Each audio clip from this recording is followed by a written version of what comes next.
मध्य प्रदेश के उपचुनाव में नेताओं की बदजुबानी का दौर जारी है। पहले पूर्व मुख्यमंत्री कमलनाथ ने अमर्यादित बयान दिए। अब खुद शिवराज के मंत्री और अनूपपुर से बीजेपी उम्मीदवार बिसाहूलाल सिंह ने भी आपत्तिजनक बयान दे डाला। उन्होंने कांग्रेस उम्मीदवार विश्वनाथ सिंह कुंजाम की पत्नी पर विवादित टिप्पणी कर दी। बिसाहूलाल सिंह कांग्रेस छोड़कर बीजेपी में शामिल हुए तो शिवराज सरकार में उन्हें मंत्री पद मिला है। विश्वनाथ सिंह ने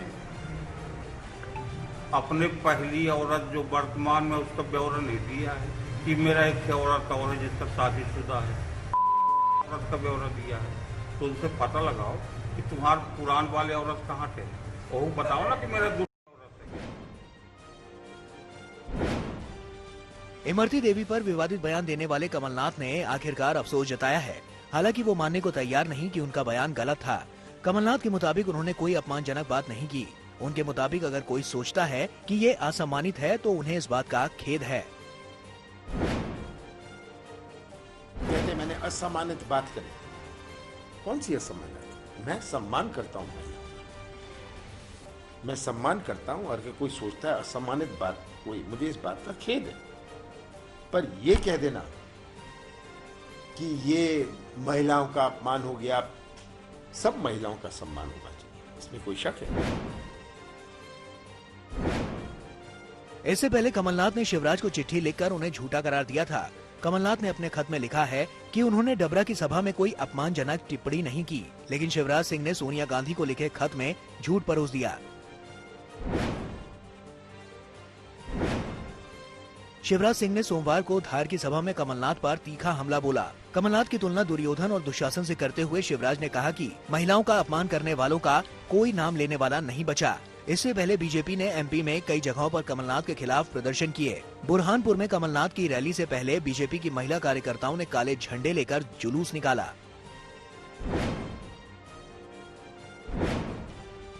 आपत्तिजनक बयान को लेकर कमलनाथ की मुश्किलें बढ़ सकती हैं। चुनाव आयोग ने बीजेपी की शिकायत पर मध्य प्रदेश के मुख्य निर्वाचन अधिकारी से इस मामले में रिपोर्ट मांगी है। सोमवार को हुई मीटिंग में आयोग ने राज्य के सीईओ से पूरी रिपोर्ट के साथ वीडियो भी मांगा है। आज शाम तक सीईओ को रिपोर्ट देनी है। माना जा रहा है कि रिपोर्ट मिलने के बाद आयोग बुधवार को कमलनाथ पर फैसला ले सकता है।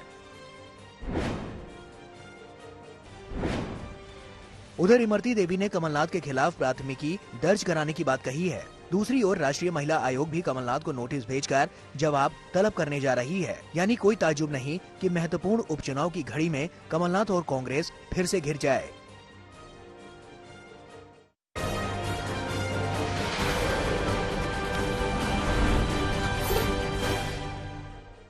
जेल में सजा काट रहे लालू यादव ने भी सोशल मीडिया के जरिए बिहार चुनाव में एंट्री मारी है। लालू ने कार्टून के जरिए नीतीश के समंदर वाले बयान पर चुटकी ली और उन्हें आराम करने की सलाह दी। लालू के हमले से जेडीयू आग बबूला हो गई और लालू को चारापुर के बहिष्कृत महाराज करार दिया। बिहार चुनाव में बीजेपी ने फिर से सत्ता में वापसी के लिए मतदाताओं को लालू राज की याद दिला रही है। अपने चुनावी प्रचार के लिए जारी वीडियो में बीजेपी ने आरजेडी शासनकाल का ब्यौरा दिया है और उस दौर को गुंडा राज के तौर पर पेश किया है।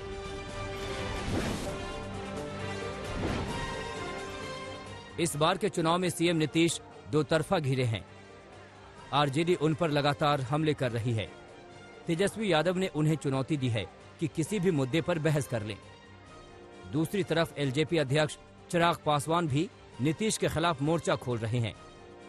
चिराग ने सीएम से पिछले 5 साल के कामों का हिसाब मांगा है और दावा किया कि नीतीश का फिर से सीएम बनना असंभव है।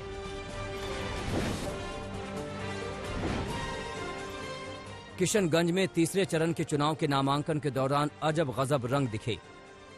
एक प्रत्याशी भैंस पर सवारी करके नामांकन करने पहुंचा। वहीं किशनगंज की ही दूसरी सीट से निर्दलीय प्रत्याशी के तौर पर पेशे से इंजीनियर शख्स ठेला चलाकर नामांकन करने पहुंचा।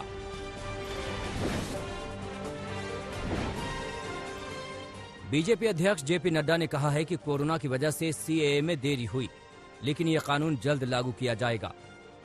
जेपी नड्डा ने सोमवार को पश्चिम बंगाल के सिलीगुड़ी में एक बैठक के दौरान ममता सरकार पर निशाना साधा। नड्डा ने कहा कि ममता बनर्जी के नेतृत्व वाली सरकार फूट डालो और राज करो वाले विचार पर काम कर रही है।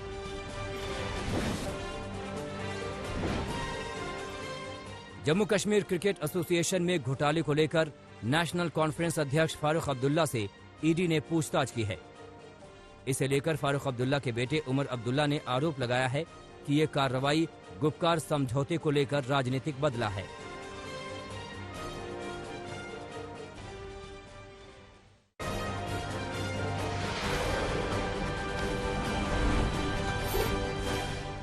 लद्दाख में भारतीय सेना ने एक चीनी सैनिक को पकड़ा है, जिसे भारतीय सेना ने मेडिकल सुविधा दी, वहीं खाने और गर्म कपड़े का इंतजाम भी किया। बताया जा रहा है कि हिरासत में लिया गया चीनी सैनिक कॉर्पोरल रैंक पर है और शांगजी इलाके का रहने वाला है। चीन का दावा है कि यह सैनिक रास्ता भटककर भारतीय सीमा में आ गया था। चीन से जारी तनाव के बीच भारत के टॉप सैन्य कमांडरों की बैठक अगले सप्ताह होने जा रही है।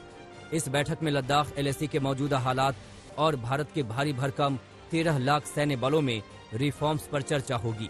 बैठक में जिन सुधारों पर चर्चा हो सकती है, उसमें आर्मी के समारोह में होने वाले खर्च में कटौती शामिल है। जम्मू कश्मीर के पुलवामा में पुलिस और CRPF की टीम पर आतंकियों ने हमला किया। ये हमला गंगू इलाके में हुआ, जिसके बाद सेना ने पूरे इलाके को घेर लिया। बताया जा रहा है कि कुछ मोटरसाइकिल सवार आतंकियों ने सुरक्षा बलों की ज्वाइंट टीम पर अंधाधुंध फायरिंग की। इस फायरिंग में CRPF के 2 जवान घायल हो गए हैं। जम्मू कश्मीर के अनंतनाग जिले में आतंकियों ने पुलिस पार्टी पर हमला किया।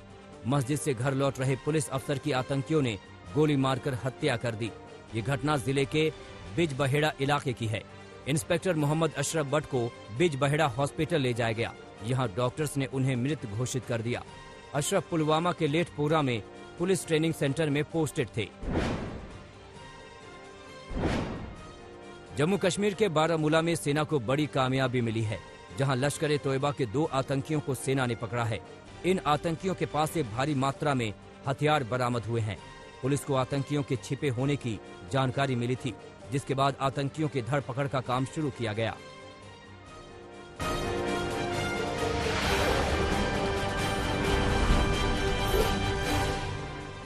चौदह सितंबर को हुए हाथरस कांड में CBI ने कल सभी 4 आरोपियों से पूछताछ की। अलीगढ़ जेल में आरोपियों से करीब 8 घंटे तक सवाल जवाब चला। CBI की 2 अलग अलग टीमें अलीगढ़ में जांच पड़ताल में जुटी थीं। एक टीम जेल में तो दूसरी टीम ने अस्पताल में डॉक्टरों से भी सवाल जवाब किए।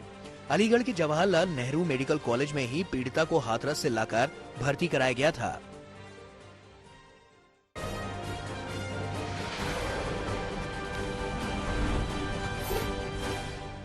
कोरोना संकट के बीच दुर्गा पूजा पंडाल को लेकर कलकत्ता हाईकोर्ट से पश्चिम बंगाल सरकार को झटका लगा है।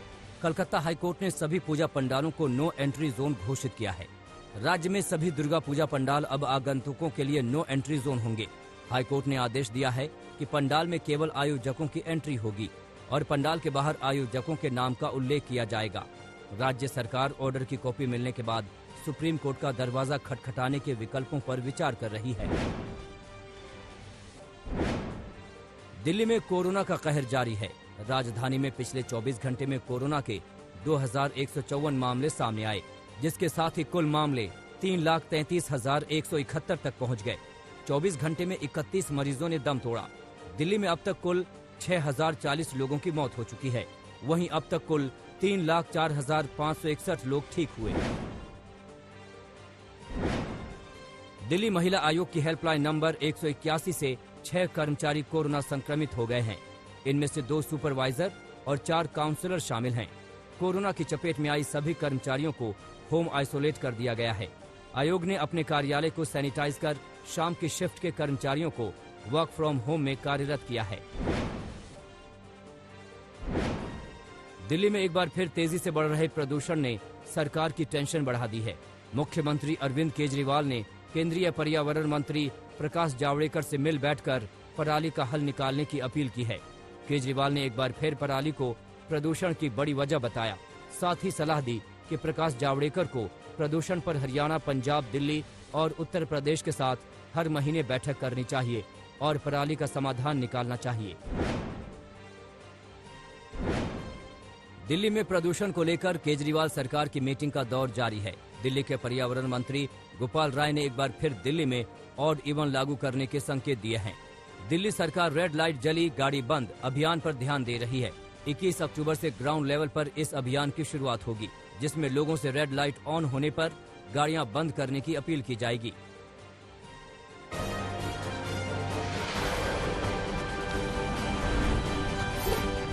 उत्तर प्रदेश के हापुड़ में अदालत ने नजीर पेश की है। यहाँ 6 साल की बच्ची से रेप के दोषी को अदालत ने महज 2 महीने में उम्र कैद की सजा सुनाई है। आपको बता दें कि 2 महीने पहले आरोपी बच्चे को खेलते वक्त उठा ले गया था और बच्ची के साथ रेप किया था। बच्ची को खेत में मरा समझकर वो भाग गया था। बाद में आरोपी ने अपनी खुदकुशी की अफवाह भी उड़ाई थी, मगर वो पुलिस के शिकंजे में आने से बच नहीं सका। आखिरकार अदालत ने न्याय किया और दोषी को उम्र कैद की सजा सुनाई गई। आगरा के एतमाद दौला इलाके में बदमाशों ने भयानक वारदात को अंजाम दिया है। यहाँ बदमाश एक शराब की दुकान में घुसे और उन्होंने कलेक्शन एजेंट को गोली मार दी। कलेक्शन एजेंट को गोली मारकर बदमाश दुकान से 6 लाख रुपए लूटकर फरार हो गए। गंभीर हालत में कलेक्शन एजेंट को अस्पताल में भिजवाया गया, जहां उसका इलाज चल रहा है, जबकि बदमाशों की धरपकड़ के लिए पुलिस छापेमारी कर रही है। शिवहर में नाबालिग की रेप के बाद हत्या से सनसनी मच गई। बताया जा रहा है कि तरियानी थाना क्षेत्र के कुंदल छपरा गांव में नाबालिग दुर्गा पूजा के लिए घर से निकली थी, मगर गायब हो गई। सुबह लड़की का शत विक्षत शव झाड़ियों में पड़ा मिला। शव मिलने के बाद पुलिस जांच में जुट गई है, जबकि परिजनों में जबरदस्त आक्रोश है। वो मांग कर रहे हैं कि पुलिस जल्द से जल्द दोषियों को तलाशे और उन्हें सजा मिले। दुर्गापुर में न्यू टाउनशिप थाना क्षेत्र में एक निजी कंपनी की बस धू-धू कर जली। तस्वीरों में देख सकते हैं कि कैसे बस में आग लगी है और लपटें उठ रही हैं। ये आग राष्ट्रीय राजमार्ग के खैरा सोल मोड़ के पास लगी। बताया जा रहा है कि आग लगते ही यात्रियों को नीचे उतार लिया गया। किसी भी यात्री के जलने या घायल होने की पुख्ता खबर नहीं है, मगर बीच रास्ते बस के जलने से लोगों में दहशत फैल गई। हालांकि घंटों की मशक्कत के बाद आग पर काबू पाया जा सका। बिहार चुनाव के मद्देनजर एसएसटी ताबड़तोड़ कार्रवाई कर रही है। इसी कड़ी में हाजीपुर के नेशनल हाईवे पर एसएसटी की टीम ने एक लग्जरी एसयूवी गाड़ी से करीब 6,50,000 रुपए बरामद किए हैं। पुलिस की माने तो जिस शख्स के पास से पैसे मिले हैं वो हाजीपुर का व्यवसायी है। ये पैसे कहां से आए और वो पैसे कहां ले जा रहा था, इसका संतोषजनक जवाब न मिलने से पुलिस ने कैश जब्त कर लिया है और जांच कर रही है।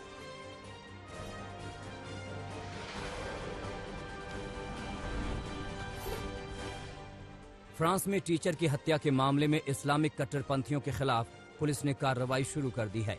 फ्रांस के आंतरिक मंत्री गेराल्ड ने कहा कि इस्लामिक कट्टरपंथियों के कई जगहों पर पुलिस ने ताबड़तोड़ छापेमारी की। हेट स्पीच देने के खिलाफ जांच शुरू कर दी गई है। संकटों में घिरे थाईलैंड के प्रधानमंत्री प्रयुत चान ओचा ने कहा कि देश में इमरजेंसी लगाने की कोई योजना नहीं है। पीएम के इस्तीफे की मांग को लेकर छात्र बड़ी संख्या में प्रदर्शन कर रहे हैं। वहीं पुलिस छात्रों के प्रदर्शनों के कवरेज पर रोक लगाने पर विचार कर रही है। फिजी में ताइवानी अधिकारी पर जानलेवा हमले के आरोपों को चीन ने खारिज कर दिया है। चीन ने ताइवान पर झूठ बोलने का आरोप लगाया है।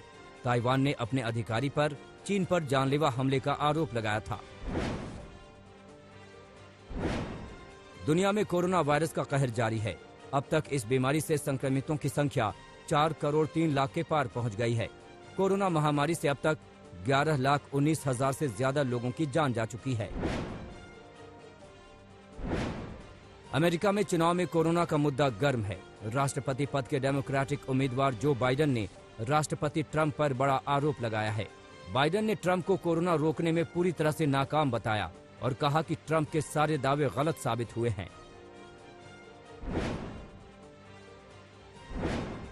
इटली में कोरोना की दूसरी लहर के बाद कई तरह के कड़े प्रतिबंध फिर से लागू कर दिए गए हैं।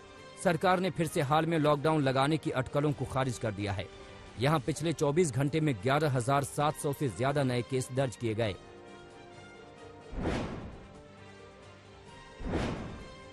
ऑस्ट्रिया में कोरोना वायरस की दूसरी लहर के बाद रूल ऑफ 6 लागू कर दिया गया है।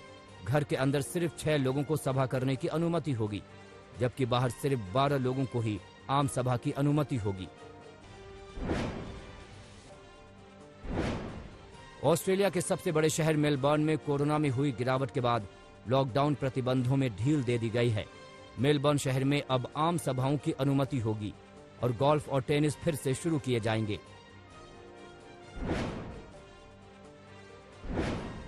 इजराइल और यूएई के बीच हुए ऐतिहासिक समझौते के बाद गल्फ एयरलाइंस का पहला यात्री विमान इजराइल पहुंचा।